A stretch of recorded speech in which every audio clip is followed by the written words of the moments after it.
ವೀಕ್ಷಕರೇ, ನಮ್ಮ ಚಳ್ಳಕೆರೆ ಟಿವಿಗೆ ಸ್ವಾಗತ. ಇಂದಿನ ಪ್ರಮುಖ ಸುದ್ದಿ.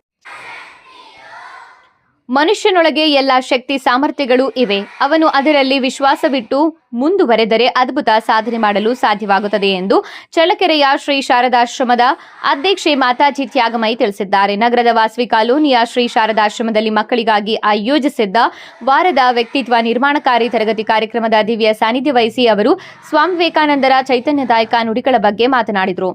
ಈ ಕಾರ್ಯಕ್ರಮದ ಪ್ರಯುಕ್ತ ಡಾಕ್ಟರ್ ಭೂಮಿಕಾ ನೇತೃತ್ವದಲ್ಲಿ ಮಕ್ಕಳಿಂದ ಓಂಕಾರ, ದಿವ್ಯಾತ್ರೇಯರ ಪ್ರಣಾಮ ಮಂತ್ರ, ಶ್ರೀರಾಮಕೃಷ್ಣರ ನಾಮಸ್ಮರಣೆ, ಗಾಯತ್ರಿ ಮಂತ್ರಪಠಣ, ಯತೀಶ್ ಎಂ ಸಿದ್ದಾಪುರ ಅವರಿಂದ ಭಜನೆ ಹಾಗೂ ಪ್ರಸಾದ ವಿನಿಯೋಗ ನಡೆಯಿತು. ತರಗತಿಯಲ್ಲಿ ಸುಧಾಮಣಿ, ರಶ್ಮಿ, ವಿವೇಕ್, ಯಶಸ್ವಿ, ಹರ್ಷಿತಾ, ಸಹನಾ, ವಿವಿಕ್ತಾ, ಯಶಸ್, ಚಿರಣ್ಯ, ಧ್ರುವನಾರಾಯಣ, ನಿಖಿಲೇಶ್ ಯಾದವ್, ಲಕ್ಷ್ಮಿ, ನಮ್ರತಾ ಸೇರಿದಂತೆ ಸಾಕಷ್ಟು ಸಂಖ್ಯೆಯಲ್ಲಿ ವಿದ್ಯಾರ್ಥಿಗಳು ಭಾಗವಹಿಸಿದರು.